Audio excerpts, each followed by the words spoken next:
It's been 52 years since the birth of the 5 Series lineage, and now we have the 8th generation model finally here in India. Now honestly, it's 2024. It's been a while since the 8th generation 5 Series has been launched in the global market. So why has it taken that long? Well, for that, you need to move to the side and see just how big this car has become, because you see, this is now the 5 Series long wheelbase, or LWB. That makes it the 3rd long wheelbase model from BMW India after the 7 Series and the 3 Series Gran Limousine. Now the i5, they opened bookings for it a little while back in the Indian market, but this is the one with the internal combustion engine under that hood and a really long wheelbase, which means that the space behind is going to be really good. Something that will now make the 5 Series take on the India spec Mercedes-Benz E-Class, which also is presented to us in a long wheelbase format. But before we talk about those numbers, let's first talk about the new design, because that seems to be always a controversial bit with BMW, right? Gladly, however, they have retained the traditional shape for the kidney grills somewhat, but it doesn't look as in your face as it did with the 7 Series or the i7. It's also got this contrasting effect on this particular car, and if you were to look at it closely, it's also got a transparent lining. That's essentially for the lighting. So if you want to bling it up a little bit, you want to illuminate that grille, you can do that. Now the other design bit that I really like, which I don't think is too bling but really sporty, is this little dimple that you get on the bonnet. This is where the BMW roundel sits. It will remind you of the BMW M3. So that, I think, is a very nice design detail. Moving back to the grille, these panels here, they will open or shut depending on when the engine needs cooling or when the car needs better aerodynamic efficiency. Speaking of which, the overall aerodynamic efficiency of the front end has improved by a big margin, and that's because of the new chiseled look that you see in the front.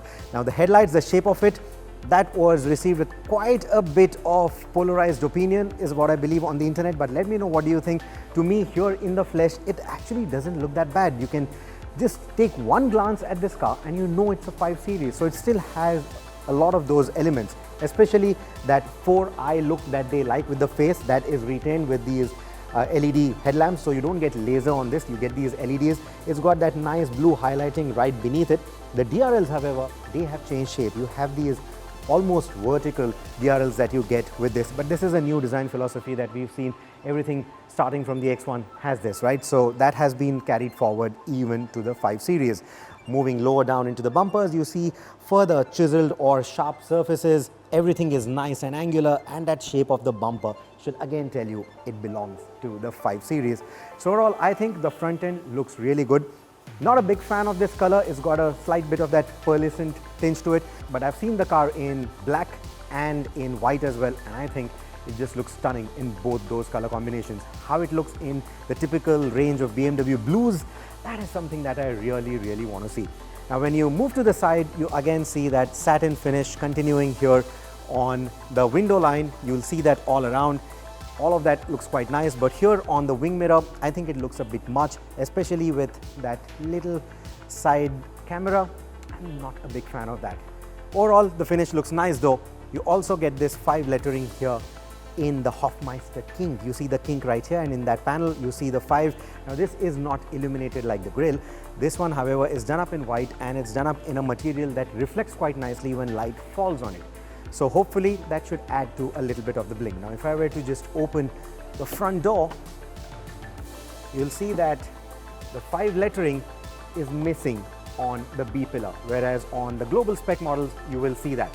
So essentially, from the B pillar on is where this car differentiates itself from the global models. This is where the long wheelbase of the car comes into play. But like I said, we'll come to the numbers in a bit. Moving to the back, you see the badging right here. This says the 530 Li, but you will see another small change right here.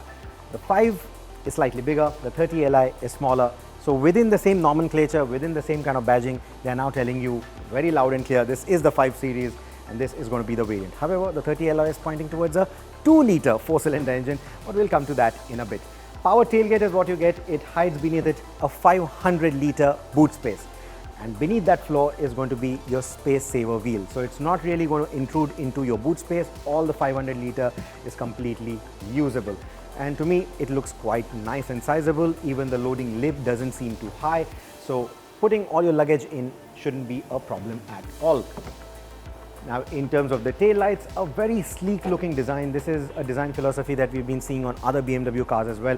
So again, a page out of the 7 Series or the i7 design that you see here with the new 5. Now on the side, you're going to see 18-inch wheels. Now these aren't the aero wheels that you saw on the i5. Those are going to be more aerodynamically efficient. But if you want something like that, you can always say please to BMW, and BMW would be pleased to give you that at an additional cost. You also see nice black skirts, which adds to that sporty appeal of the vehicle. I think it looks quite nice, especially when you look at it from the side. So despite this being a long wheelbase vehicle, it still looks pretty proportionate. The only thing that probably you will not like is the size or the diameter of those wheels. But like I said, you can always upsize them if you so need. The doors nice and big, and they almost open 90 degrees, so getting in and out of the car is not going to be a problem at all. But I've been avoiding those numbers. Let us now talk those numbers. So since I'm bad with numbers, sorry, I'm going to read them out to you. So the car is now almost 5.2 meters long. The length has been increased by 212 millimeters. That's quite a bit. Then in terms of the width, 32 millimeters longer to a total of 1900 millimeters. Even the height has gone up by a good 41 millimeters. But the name says it's a long wheelbase, right? So let's talk about the wheelbase. It's now 130 millimeters longer than the outgoing car to a total of 3105 millimeters. So unlike me, those of you who are good with numbers should be able to immediately point out it's 26 millimeters longer than the current E-Class long wheelbase. In fact, we hear that this will be a longer wheelbase car than even the new E-Class that is coming into India. That will have 3094 millimeters of wheelbase. You heard that first on Overdrive, whereas this one has 3105, so still 11 millimeters longer. Now, in terms of the rear seat, well, nice, comfortable place to be in. Superb legroom, decent amount of headroom. Foot space is quite good too.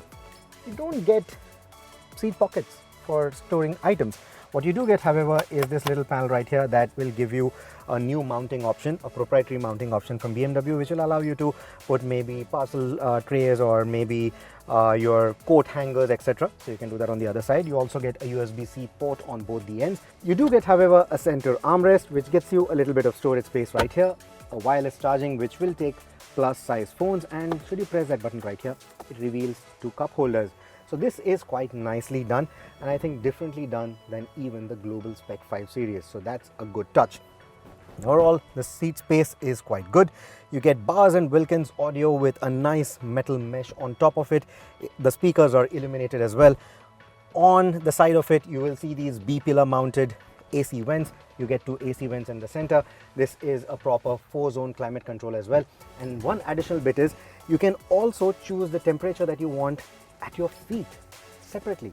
So that's another nice feature to have, where you want some cool air on your body but some warm air on your feet, maybe on rainy days. So that's the other additional bit. Now, in terms of the seating, the contouring is quite nice. Now to go nitpicking. You can't access the boot from here. I know not many people do that, so that's something that's okay. But you do not have a split seat functionality where you can drop the seats in a split manner or drop the seats at all. You cannot do that with the new 5 Series. So that is, well, a bit of a missed opportunity, I think. Also, with the center armrest, you have to be mindful. You have to make sure that you close the cup holders back in, because if you don't, and if you just end up doing this, you might just break this unit. So you have to be mindful of that. And the reclining function of the seats has also been taken out. So it's not just the drop functionality, but even the recline functionality compared to the global one is taken out. They've used that additional space to give you better contouring so that you nicely sink into these seats, use these pillows, and be in the kind of comfort that you probably never expected with a 5 Series. Let me know your thoughts on all of this. Let's now talk about the front. The seat that usually matters the most on the 5, but this time, supposedly, it's not a driver's car. It's all about the rear seat, right? But the moment you get into the cabin, you realize ingress and egress is just as easy for a low riding sedan like this. And once you're inside, you also realize that the cabin is almost similar to what you've seen on the 7 Series or the i7 that was standing on the same showroom floors. What I mean by that is you get these nice curved displays for the infotainment and the instrumentation, and you also get these lovely lighting elements in this nice crystal-like look that they've given to the glass. So most of this is interactive as well. What that means is that this will not only show you the ambient color that you've chosen for the lighting, it will also, for example, when you switch on the hazard lights, it will all glow red. When some of the ADAS functionality is at play and it wants to maybe grab your attention, again the lights are going to change color. So all these kind of things make the cabin feel a lot more interactive, a lot more welcoming, a lot more connected to the driver. Now in terms of the upholstery, you get this vegan leather or art leather, and BMW says this is the first time that the entire cabin is done up in the vegan leather. So if you are a vegan, well, you're going to be at peace in this cabin. Even the trimming on the steering wheel is all vegan leather, which I think is a very good thing for people who want to feel more responsible towards these kind of things. Now the crystal effect also continues on this rotary selector right here, or even the new gear selector. Again, very much like the 7 Series or the i7, and the ambient lighting continues into the front cup holders as well as this large pad that you see here. Now this is essentially going to be a wireless charging pad, but the wireless charging is going to happen only on one side, and that's the only side that is also cooled for the pad. Now in terms of more storage spaces, you get a small cubby hole right here. It's lit. You also get a 12-volt charging socket right here. You also get 2 USB-C ports at the front. You also get the crystal effect controllers that I talked about, and there is a decently sized glove compartment, good enough for your gloves and small documentation. Now in terms of the infotainment, we will not deep dive into that for limited time, but this is essentially running the same OS or the same 8.5 version of the OS that you saw with the i7 or the 7 Series. So the functionality more or less remains the same. We will do a deep dive with it, however, when we do actually take the car for a long test drive.